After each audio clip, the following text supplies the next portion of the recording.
Olá, espero que tudo esteja bem com você. Neste vídeo nós vamos trabalhar exceções. Nós já vimos o uso de exceções em alguns projetos de vídeos anteriores, mas vamos buscar aqui trabalhar um pouco mais a teoria e trabalhar a situação de especialização de extensão. Vamos imaginar uma situação em que temos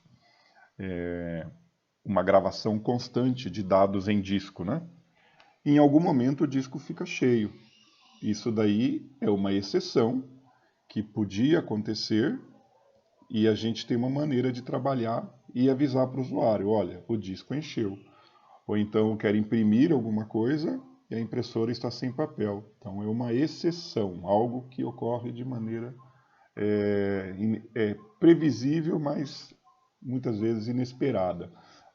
A gente não pode pensar assim, eu não vou verificar se o disco tem espaço para gravar um arquivo, eu vou gravar. Se não for possível gravar, ele me retorna a exceção. Eu vou imprimir, mas se não tiver papel, a impressora vai me dizer, eu não tenho que ficar verificando se ela tem papel. Mas existem algumas situações que a verificação é possível também.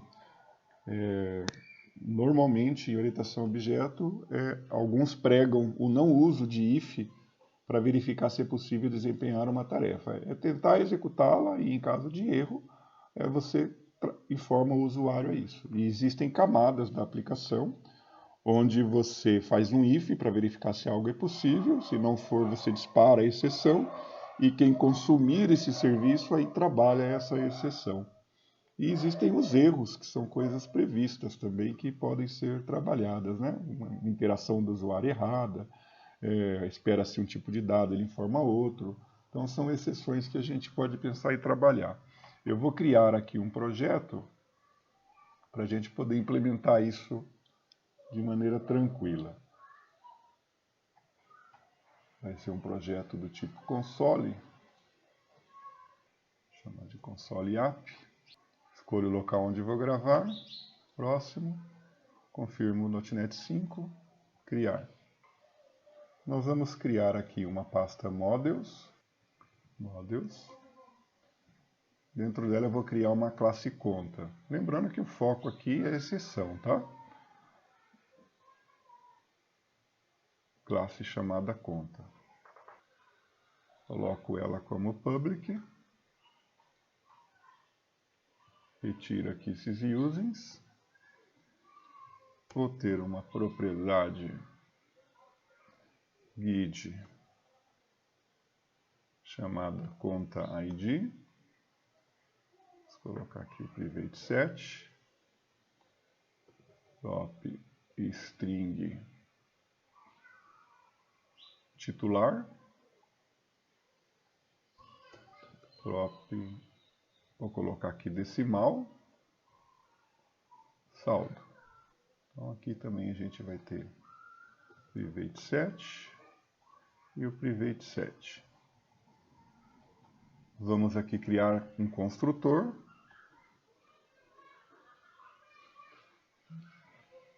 Nós vamos receber o titular. Nós vamos receber um titular, o saldo, e de maneira opcional nós vamos receber o conta ID.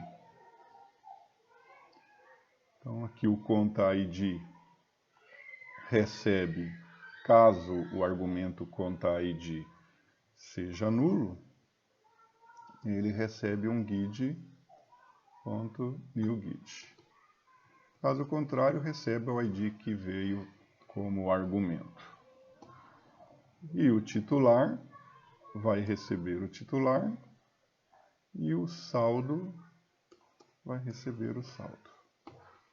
Vamos oferecer métodos para movimentar valores nessa conta. Em um caso mais elaborado, nós teríamos uma classe lançamento que registraria o lançamento na conta e conta teria uma coleção de lançamentos, tá? Mas como aqui o foco é apenas exceção, nós vamos criar aqui um creditar e recebe um decimal valor. E nós vamos dizer que saldo é atualizado com o valor.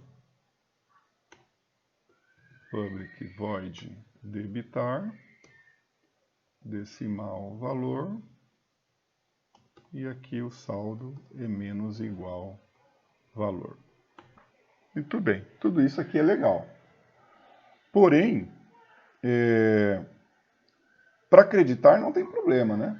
Posso acreditar sem nenhuma preocupação de regra.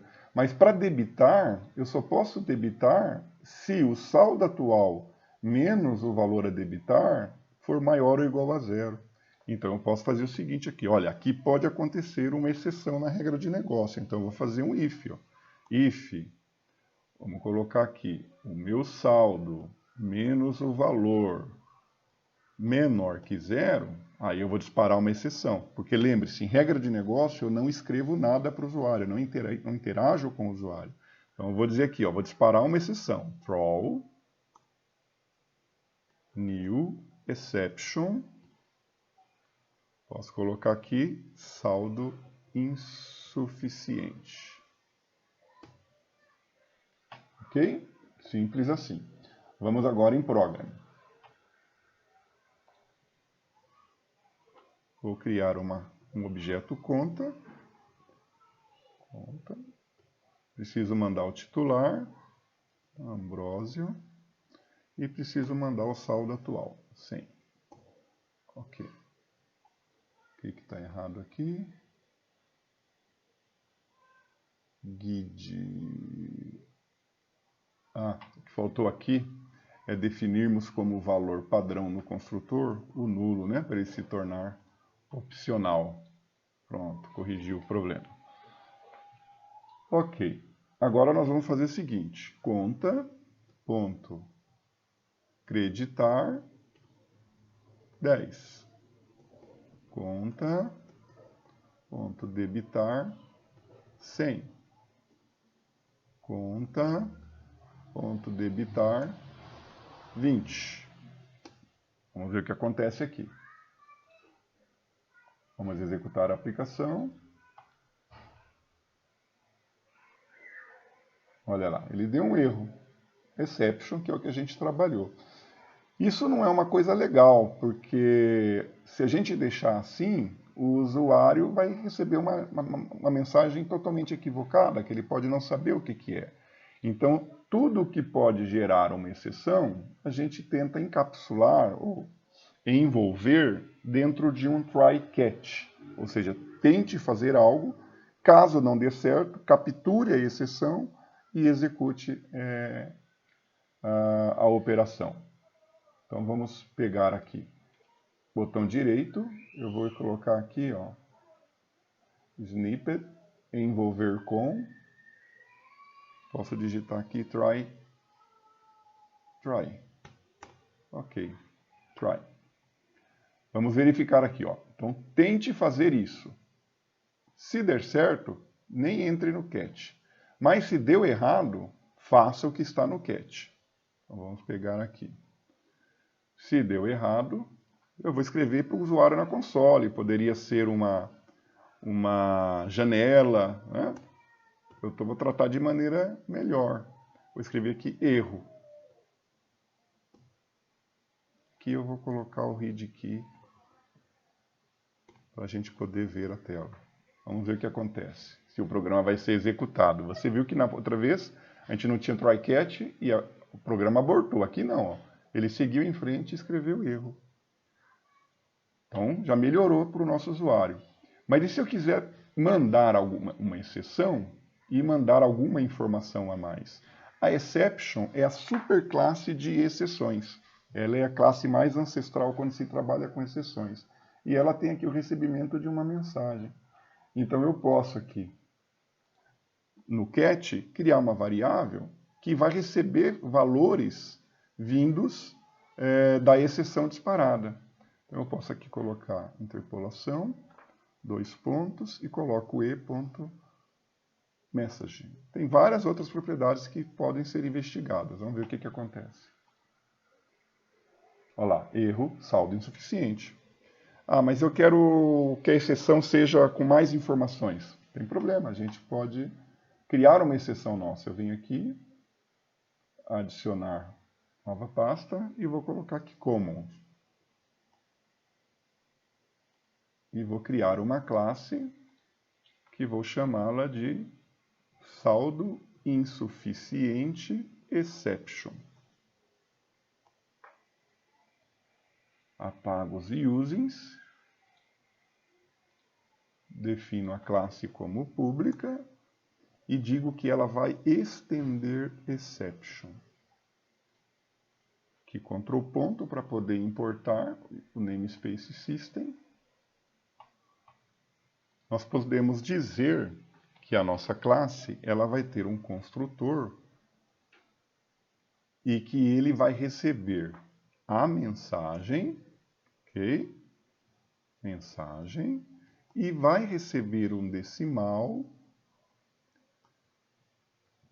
valor.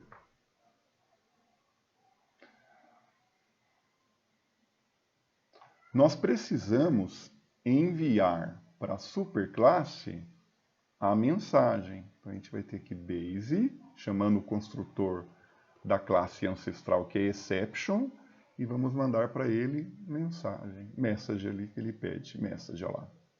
Message. Agora, esse valor, opa, aqui é mensagem, perdão, mensagem, que é o que nós recebemos aqui.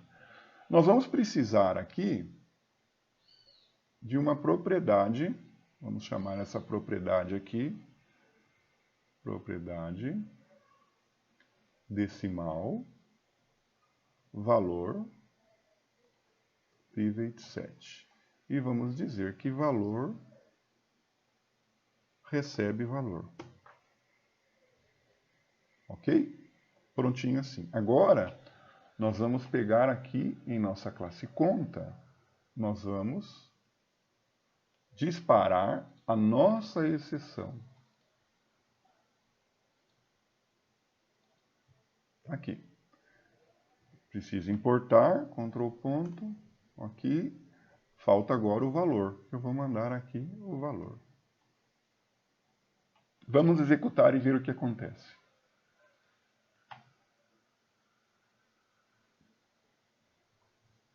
Olha lá, o mesmo comportamento. Mas para que a gente criou então essa exceção se aqui continua exception? É porque essa nossa exceção é um tipo de exceção, é herança. Ela é um tipo. Ah, mas eu quero capturar só essa daqui. Então tá, então vamos no program. Vamos colocar aqui então isso daqui. Vamos importar e vamos executar. Saldo insuficiente, ok. Essa é a mensagem. Agora vamos perguntar aqui. Vamos colocar aqui o seguinte. Só para ilustrar, eu vou dizer valor inválido. Vamos colocar aqui esse e ponto valor. Olha lá o valor que nós criamos. Vamos ver o que acontece. Olha lá, saldo insuficiente, valor 20. Ou seja, quando o usuário tentou debitar 20, o saldo insuficiente ele informou. Então a gente consegue ajudar o usuário nisso daí. Mas e se eu colocar aqui catch exception e aqui colocar console write line, colocar aqui erro. Vamos ver o que acontece. Ó, já resolveu o que a gente queria. Está dizendo o seguinte, olha, ó, como editor é bom, né? Você já disparou exception aqui. E exception é esse tipo de exceção. Então não precisaria desse, porque ele vai capturar esse. Perfeito. Mas vamos ver se eu inverto isso daqui. Ele já aceitou. Isso quer dizer o seguinte. Se uma exceção diferente dessa for capturada, ele vai capturar essa daqui. For disparada, ele vai capturar aqui, porque essa é a superclasse. Então eu posso ter várias exceções, e vou tentando uma por uma para saber o erro. Nenhuma delas deu, eu capturo a exceção que é a superior e vejo o erro que deu.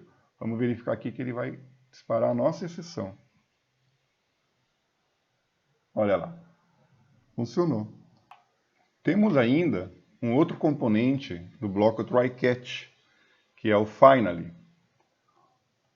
O finally, ele é o seguinte, olha, você vai executar o try. O try deu certo? Perfeito, executa o que está dentro do try e depois executa o finally.